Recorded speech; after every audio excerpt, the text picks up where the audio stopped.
এইবার বলি হলোবাসি সার পোকার কাহিনী, মধ্যরাতে গুম হারাম বারে সুলকানি। চার পোকার 14 গোষ্ঠী করিব সরকার, ভোট দিয়ে সুযোগ দিবেন বাকি কাম আমার।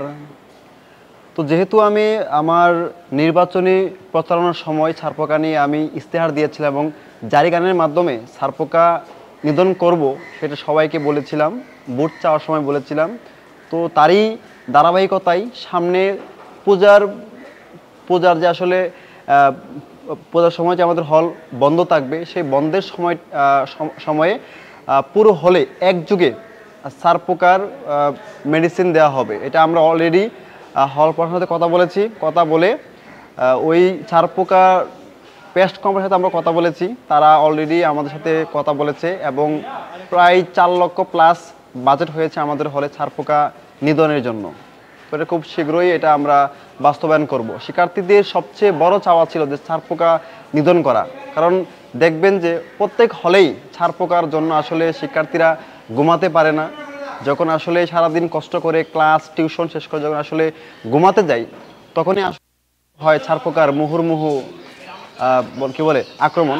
তো সেই ছারপোকার আক্রমণ থেকে বাঁচতে আমরা হল প্রশাসন আমাদের হল সংসদের সবাই মিলে উদ্যোগ নিয়েছি ছারপোকা নিধন করার। আমার সবচেয়ে বড় ফোকাস জায়গা হচ্ছে হল ক্যান্টিনের খাবারের মান খুবই খারাপ। সেই হল ক্যান্টিনের খাবারের মান ভালো করা, শিক্ষার্থীদের পড়াশোনার জন্য তাদের পাঠকক্ষ প্রয়োজন, সে ব্যাপারে আমরা অলরেডি কথা বলেছি। পাঠকক্ষ নিয়ে আমরা কাজ করতেছি, এটা সমাধান হয়ে যাবে।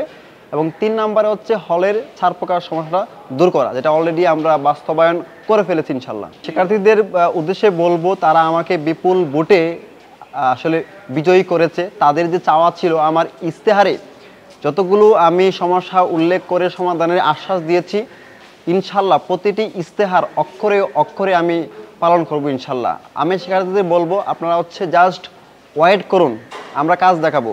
আগামী এক বছর প্রতিটি দিন আমাদের কাজ থাকবে। শিক্ষার্থীরা আমাকে বিশ্বাস করে আমার উপর আস্থা রেখে ভোট দিয়েছে। আমি শিক্ষার্থীদের প্রতিটি আস্থার আমি মূল্যায়ন করবো ইনশাল্লাহ।